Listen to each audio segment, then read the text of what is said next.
Hi everybody, I'm Emily, one of the designers with the Quilted Cow, and today I am so excited to show you the Old Glory pillow accessory for our Back Home Pillow series.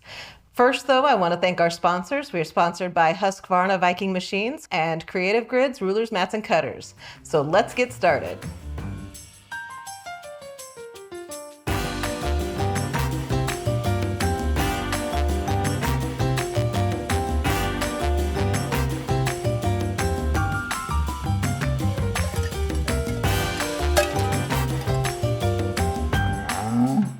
So our Back Home Pillow series is a series that we're doing, and every month there's going to be a different accessory that gets to be put on this pillow, and it is interchangeable. We use our finger snaps to be able to interchange these accessories.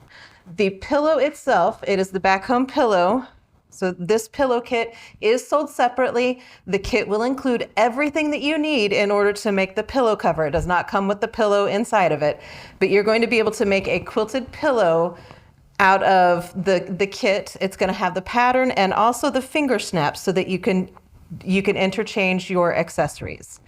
So every month, like I said, we're going to have a different accessory. This month is the Old Glory accessory, one of my favorites. I love patriotic. And the great thing about this one is that the kit is going to be sold separate. Like I said, you can purchase the kit online, head to our website and grab that. Everything that you need in order to make this accessory is going to be included in the kit. It's going to include all the fabric for the front, the fabric for the back, and also the interfacing that you need that's going inside, plus your finger snaps, the snaps that are going to be able to snap to that pillow. Like I said, it's available on our website. Go there, grab yourself a kit, and let's get started making this. All right. So this is one of our more simple accessories, but you do want to watch your seam allowances. You want to watch your star points, make sure that you don't lose any points whenever you're making this. So we've tried to make it as easy as possible so that you can get wonderful star points whenever you're putting this together. What you're going to do, you're going to cut out your squares for all of your blue and your white squares that you're going to need to make the stars. You're also going to cut out your red and your white stripes so that you can make your the stripe portion of the block.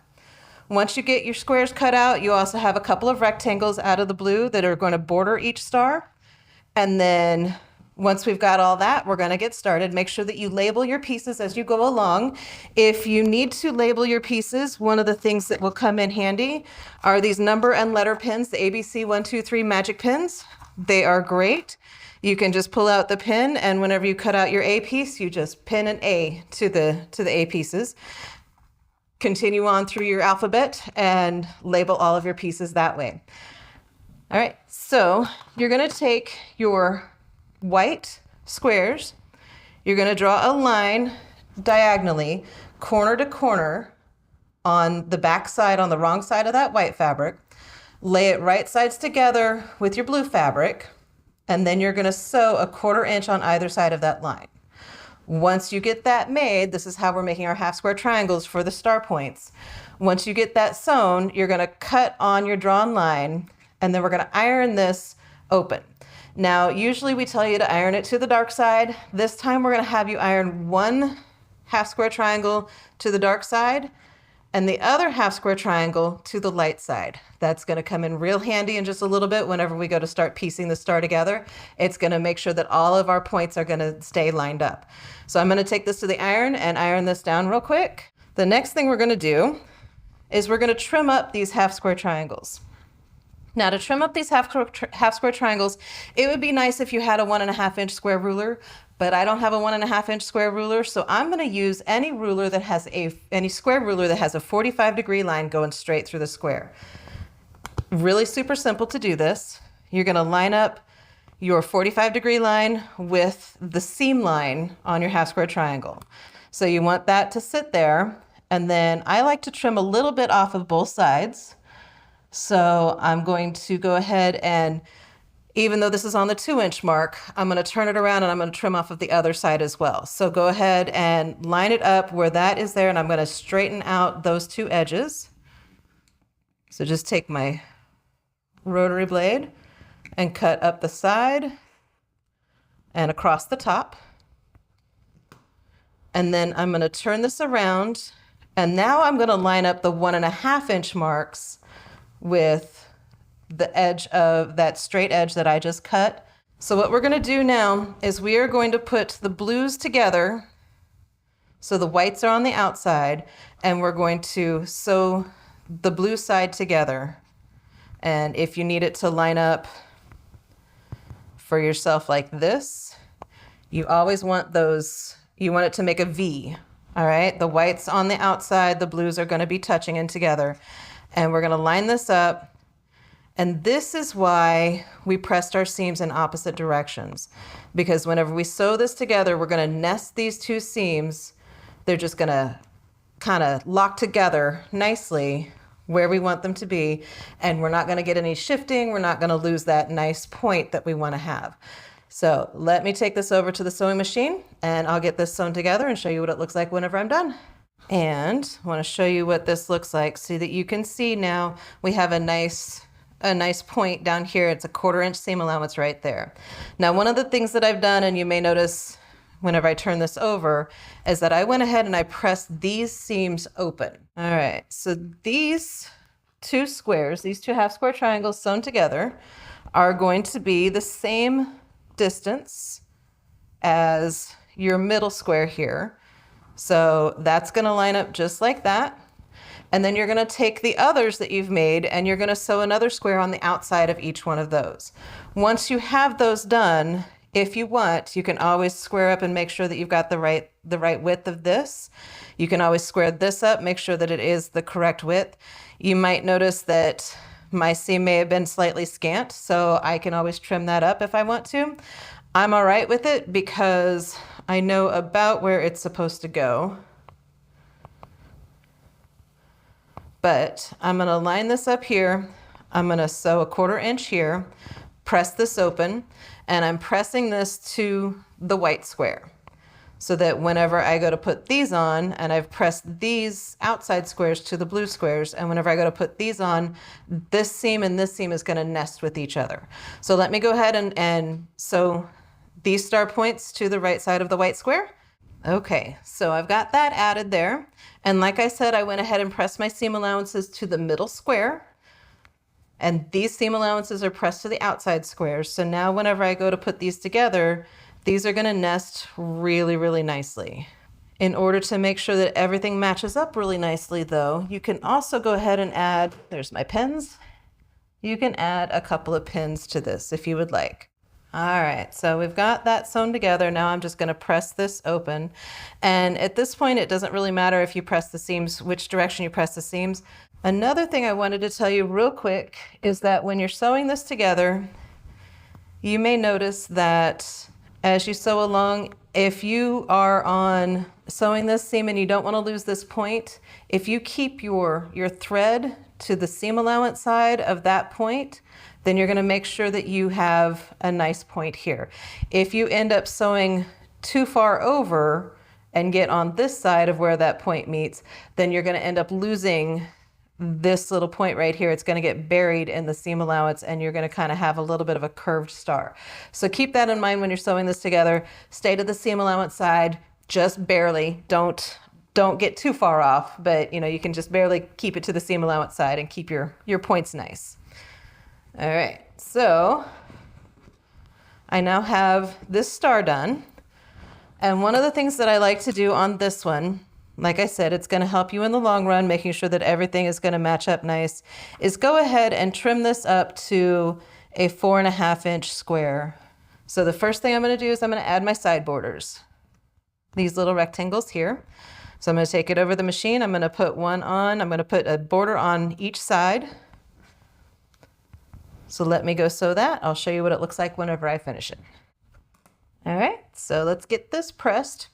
Now, I failed to mention whenever I was getting ready to do that, I went ahead and put the border side down and stitched across, and that way I could make sure that I stayed on the seam allowance side of where these seams are meeting so I don't lose my star points.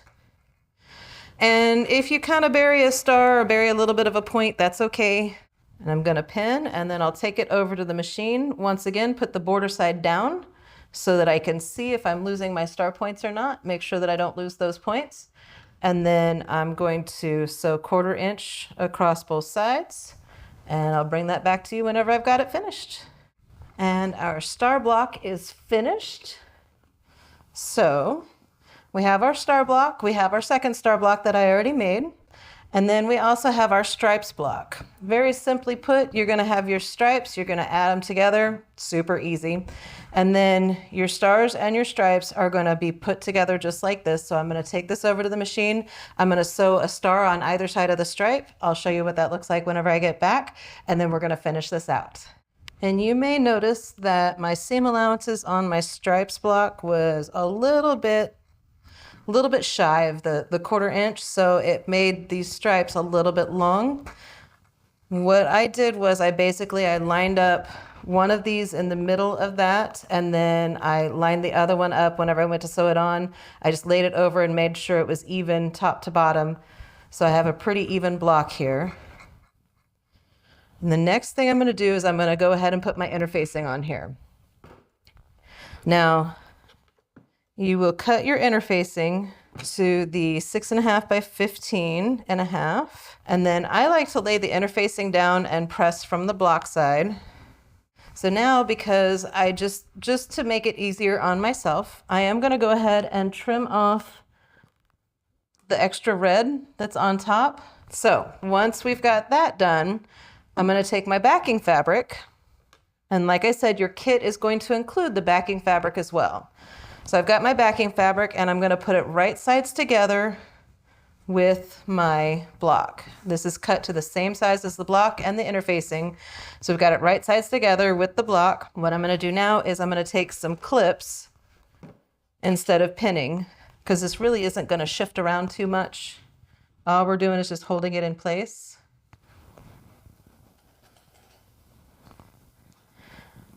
And we're going to sew all the way around and then leave about a 3 to 4 inch opening somewhere along the bottom of this block so that we can turn it right side out whenever we've got it sewn together. So I'm going to take this to the machine, sew it 1/4 inch seam all the way around, and then I will show you what it looks like whenever I get back.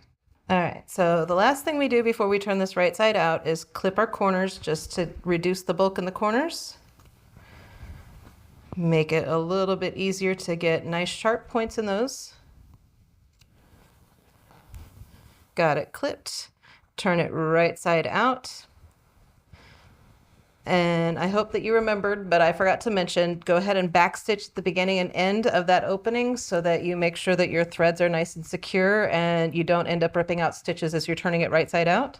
Once you've got that finished and got everything good, then you're going to give this a good press.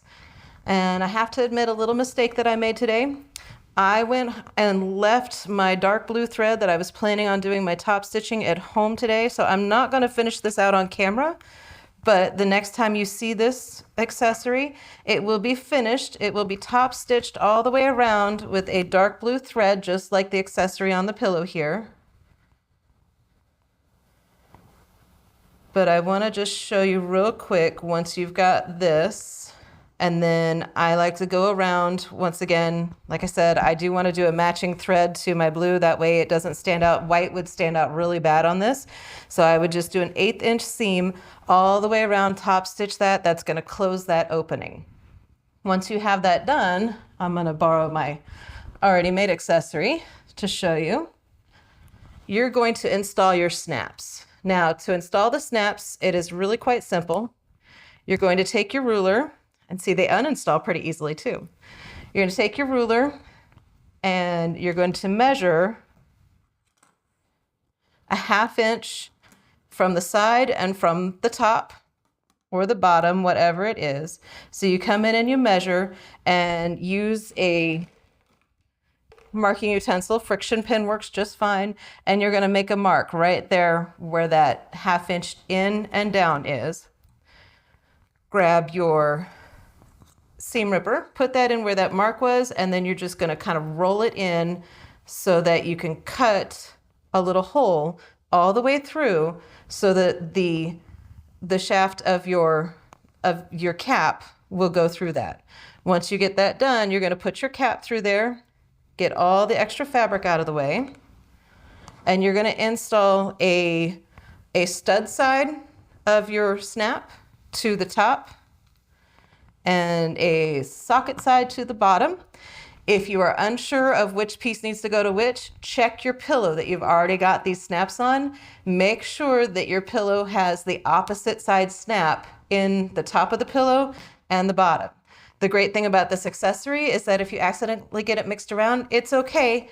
It looks just as good upside down. So there's no true top or bottom to this one. So make sure that you head on over to our website, grab yourself a kit for the Old Glory pillow accessory. If you don't already have the back home pillow, grab yourself a kit for that as well. The Helpful Heifer patterns are available on the website if you want just the pattern, but grab the kit. The kit has the pattern with it.